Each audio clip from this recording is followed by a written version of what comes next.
Bonjour à tous, alors je voulais faire une petite vidéo donc sur cette erreur que je suis en train de régler, parce qu'il a été restauré, donc je l'ai déjà expliqué. Et on va parler de poids, justement, là j'avais parlé sur un forum que le poids était très important, et les sensations de poids sont souvent très variées, et souvent fausses. Voilà, alors on va vraiment reparler de ce que c'est que le poids du clavier, le poids du pianiste aussi, on va faire un petit parallèle avec la technique de piano.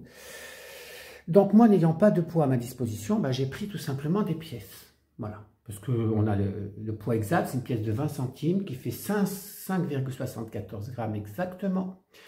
Mais comme je me fie qu'à ce que je teste moi-même, donc j'ai pas confiance dans Internet, j'ai pas confiance dans l'électronique, donc je vais peser mes pièces. Donc je vais prendre une petite vieille balance.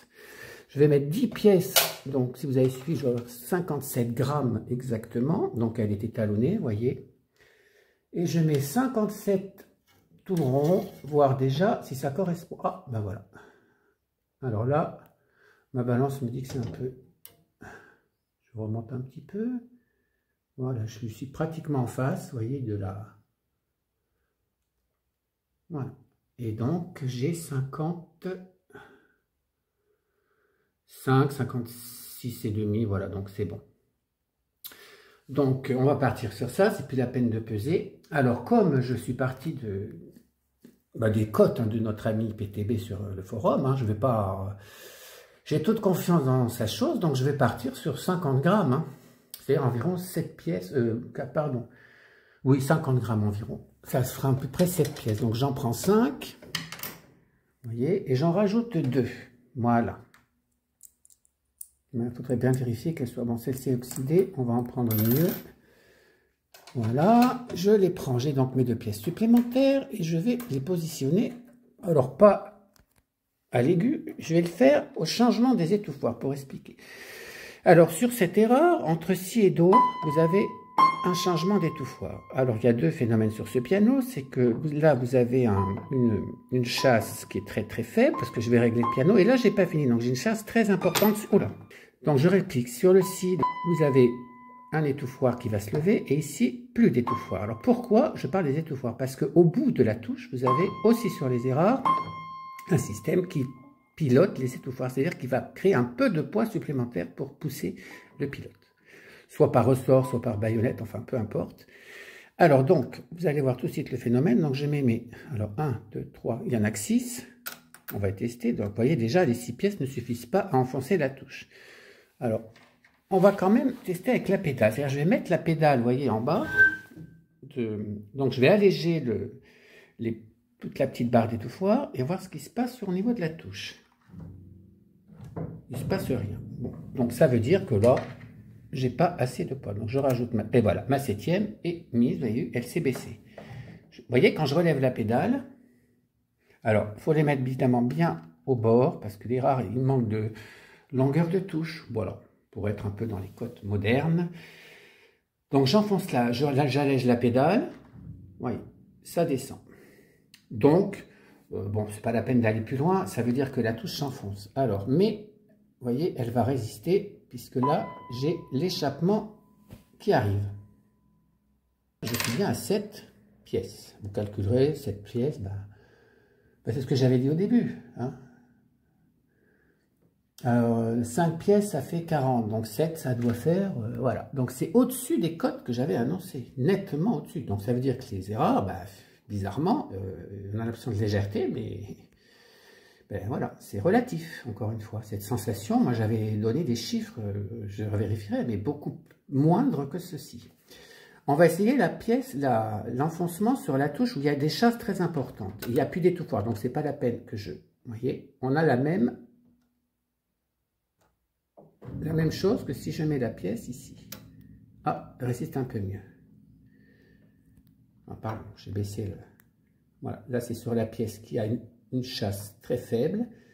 Et là, une chasse très importante. C'est pareil. Franchement, je vois pas trop de différence. Celle-ci part un petit peu mieux. Bon, alors, il faudrait savoir si le fait d'avoir une chasse importante, ça modifie un petit peu le poids. Mais alors, si ça le modifie, sur ce piano, en tout cas, c'est très peu. Moi, j'aurais tendance à dire que de descendre la chasse, ça allégerait un peu le levier, en fait, légèrement. Voilà, mais on voit que c'est très très minime. Donc pour un pianiste lambda, c'est pas perceptible à mon avis. Donc cette sensation de poids qu'on a quand on a une chasse importante, eh bien, puisqu'elle serait en fait moins importante, d'après moi, eh bien c'est faux. C'est-à-dire que c'est pas du tout lié au poids. C'est lié à, en gros, le doigt doit aller plus loin pour contrôler le son, le deuxième doigt donc doit se relever, enfin bon bref, ça génère en fait une sensation de difficulté de jouer, d'en avoir plein les doigts, et cette idée de poids qu'il faut aller au fond du clavier est fausse. Donc première chose contre-intuitive quand on joue du piano. Alors, deuxième chose, on va mesurer maintenant la partie aiguë. Donc je vais mettre le poids ici. Donc là, c'est pas la peine de mettre le pied. Vous voyez, j'ai à peu près la même chose. Donc, il n'y a pas beaucoup de différence entre la touche ici et la touche là. Allez, je vois pas, hein. Franchement, j'ai toujours mes 7 machines. Alors, on va essayer le Do. Ah, là, ah, c'est pareil. C'est grosso modo la même chose. Le Do médium, donc le Do 4. Ah, là, par contre, on voit déjà, on a une résistance. C'est toujours la pédale, évidemment, hein, parce que sans pédale, ça bouge pas.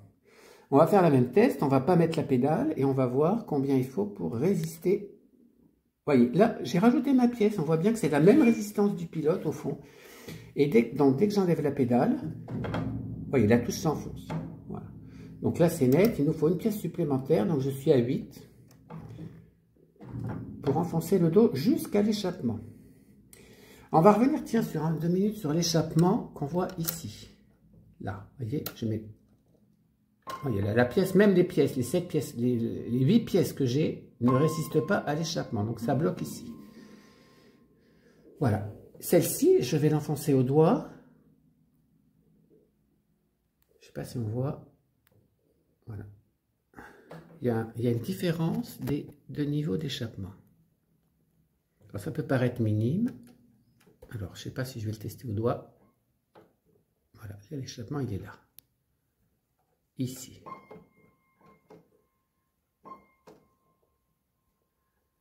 Il y a quelque chose qui me résiste. Donc, elle ne descend pas vraiment à l'échappement. Et là, on est ici. Donc, il y a une différence. Je le sens nettement au doigt. Je ne sais pas si on le voit à l'écran. Voilà, il faudrait aller ici. Et là, j'ai échappé. Tout simplement parce que la course du marteau, étant donné qu'il y a une chasse supplémentaire plus basse, eh bien, ça génère une course du marteau plus importante, donc la distance d'enfoncement est plus importante pour aller à l'échappement. Cette sensation qu'on a de perte de contrôle, c'est simplement la distance entre l'échappement et le début de la touche. Très très important tous ces réglages. Rapidement, je remets mes 7, donc je refais le Do ici, dans le grave. Là, ça suffit, vous voyez, à enfoncer la touche, même avec la pédale.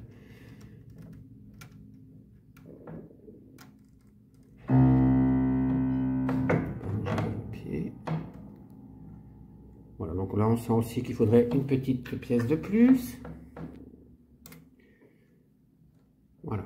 Donc là, voilà, il y a une pièce en plus. Alors les graves, bon, on va aller jusqu'au Mi parce que... Pourquoi pas plus bas? Parce que les graves sont moins joués, évidemment, les surgraves. Et puis peut-être vous voyez, les mortaises vont freiner un petit peu le départ. Donc c'est un petit peu moins facile de sentir la chose. Voilà, là c'est un peu plus aussi. Là, il faut une pièce de plus déjà.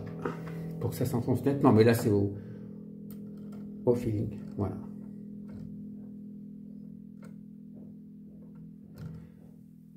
Alors, si je compte bien, 7 pièces pour aller enfoncer le Do aigu, 8 pièces pour enfoncer le Do, 9 pièces ici et 10 pièces pour aller ici. Donc, je vous laisse faire le calcul. Là, les 10 pièces, on est à 57 grammes et quelques. Voilà. Alors, les pièces, je trouve ça très pratique. Alors, on va parler un petit peu des pièces parce que ça, c'est des pièces de 20 centimes. Donc, que tout le monde peut avoir. Les poids, c'est plus difficile. Bon, il faut acheter du poids, c'est un peu ridicule. Puisqu'on a le poids, vraiment, ça fait la forme cylindrique. Vous voyez, ça s'adapte tout à fait sur n'importe quelle touche. Alors, elle est à 90% de cuivre. Donc, en fait, vous avez 5 grammes, en gros, 5 grammes de cuivre dans cette pièce. Voilà, alors j'entends des choses, là, la pièce en cuivre, le cours du cuivre, là, on veut prendre les pièces oranges, là, les pièces cuivrées, là, de 1 centime, les fondre, etc. Bon, grave erreur. Pourquoi? Ben parce que la pièce en cuivre, en fait, elle n'est pas en cuivre, elle est en plaquage, elle est en... Je crois qu'ils font ça par bain même, voilà.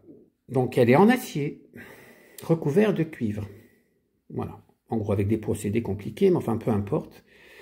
Donc évidemment, il y a une petite couche de cuivre, mais qui ne va pas représenter la valeur de la pièce. L'acier, c'est 10 fois moins que le cuivre, le cours de l'acier. Oui, je voulais revenir aussi sur cette notion de poids. Alors quand j'enfonce une touche, on a vu les pièces, là je mets 50 grammes, enfin même moins, 7 pièces, 40 grammes, donc pour enfoncer cette touche. Voilà. Eh bien, ça veut dire que quand je vais mettre avec du poids, je vais libérer 57 grammes avec mon bras. Pas plus quand je pars de la touche, vous voyez, c'est le poids. Et si je dois jouer la même note avec le doigt, vous voyez, eh bien là, c'est complètement différent parce que suivant mon doigt, s'il tape plus ou moins vite, s'il est moins précis, je risque d'avoir, puis encore s'il y en a deux à jouer. Alors quand on joue très vite,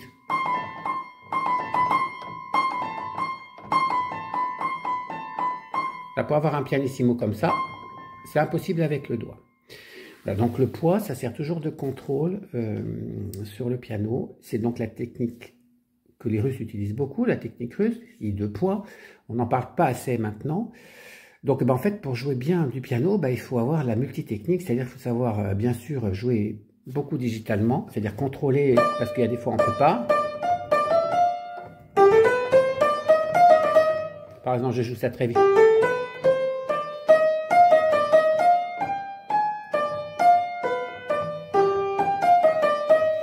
Voilà, donc là j'utilise beaucoup le poids pour jouer, mais comme ça va très vite, je ne peux pas.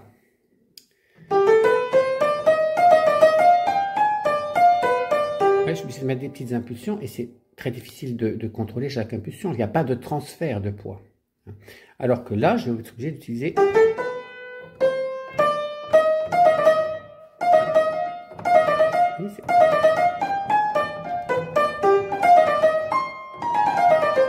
etc. Je vais donc utiliser la technique de doigt. C'est-à-dire c'est le fléchisseur de la main qui est sous le bras qui va taper sur la touche et non pas le poids. Ça n'a rien à voir. Par contre, au niveau de la sensation du toucher, vu que c'est des capteurs dans la pulpe, pour eux, ça fait pas de différence. C'est plus une sensation corporelle qui va déterminer. Vous voyez que je joue avec le doigt là. Une fois que mon fléchisseur est tendu, au niveau du cerveau, c'est la même chose pour lui. C'est-à-dire qu'il y a une pression sur la touche, mais il est incapable de dire, là, pour un néophyte en tout cas, si c'est le doigt, le fléchisseur qui contracte ou pas. C'est un peu comme quand on fait de la musculation, vous travaillez, mais souvent vous ne savez pas quel muscle travaille. Donc ça demande beaucoup en fait comment ça s'appelle, de sensations, de travail pour pouvoir contrôler et savoir quelle chose j'utilise quand je travaille. Parce que pour pouvoir corriger, ça c'est... Est-ce que j'ai joué avec le poids? Est-ce que j'ai joué avec le bras? Voilà. Et ça, c'est très très mal enseigné partout, hein, parce qu'on fait ça de manière très empirique. Voilà. Alors il y a toujours une façon de procéder qui est là. Moi, ce que je conseille, c'est plutôt que d'expliquer aux élèves, de décortiquer ça physiquement, c'est de chercher en fait le son au feeling, c'est-à-dire le corps va s'adapter à ce qu'il a sous les doigts. C'est-à-dire quand vous marchez dans des marécages, vous n'avez pas expliqué le sol, on le sent tout de suite, donc le corps s'adapte. Et bien là c'est exactement la même chose. Ça ne sert à rien d'expliquer comment fonctionne votre machin, qu'il faut mettre le pied comme ci, comme ça, comme ça. Testez-le. Et donc si vous avez le son dans la tête, pour l'obtenir au piano, eh bien il n'y en aura pas 36 solutions. En tout cas pour plusieurs notes. Une note, bien sûr, on peut la faire autant avec le doigt qu'avec le bras, mais quand vous allez faire deux notes, suivant la technique utilisée, le son sera détaché. Si vous voulez mettre des étouffoirs, surtout sur un erreur, vous voyez, vous allez... Ça sera très difficile d'obtenir avec le poids, vous voyez, Donc l'important, c'est le résultat. Voilà. Vous avez un passage, vous l'avez dans votre tête, vous voulez jouer cette phrase...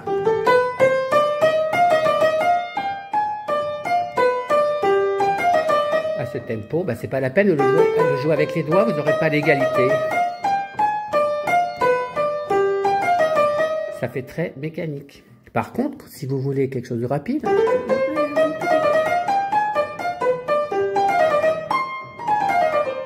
voyez là, j'ai utilisé le poids, j'ai pas fait. Parce que là, j'ai 2 croches, je peux contrôler. Etc. etc. Même, j'ai pas fait. J'ai pas lancé le doigt sur le ré, j'ai contrôlé. Parce que j'ai deux croches qui permettent d'aller de la note à l'autre. Donc on cumule toujours ce qu'on a à disposition, c'est-à-dire tous les muscles qui vont travailler dans le haut du corps, dans le bas du corps, pour jouer du piano. Alors ça ne se résume pas à jouer des notes, tac, tac, tac, tac, tac, on a fait le texte, on est content, on a fait les nuances, on est content. Ben non, c'est pas ça du tout. La musique, c'est pas ça. Donc ça part comprendre un texte d'abord, l'entendre sonner dans sa tête. Une main, une voix, on essaye de la mettre en place, la main gauche aussi, et ensuite les mains ensemble, ça n'en parlons même pas. C'est la problématique du piano qui fait appel à plein de complexité de fait de sa fabrication.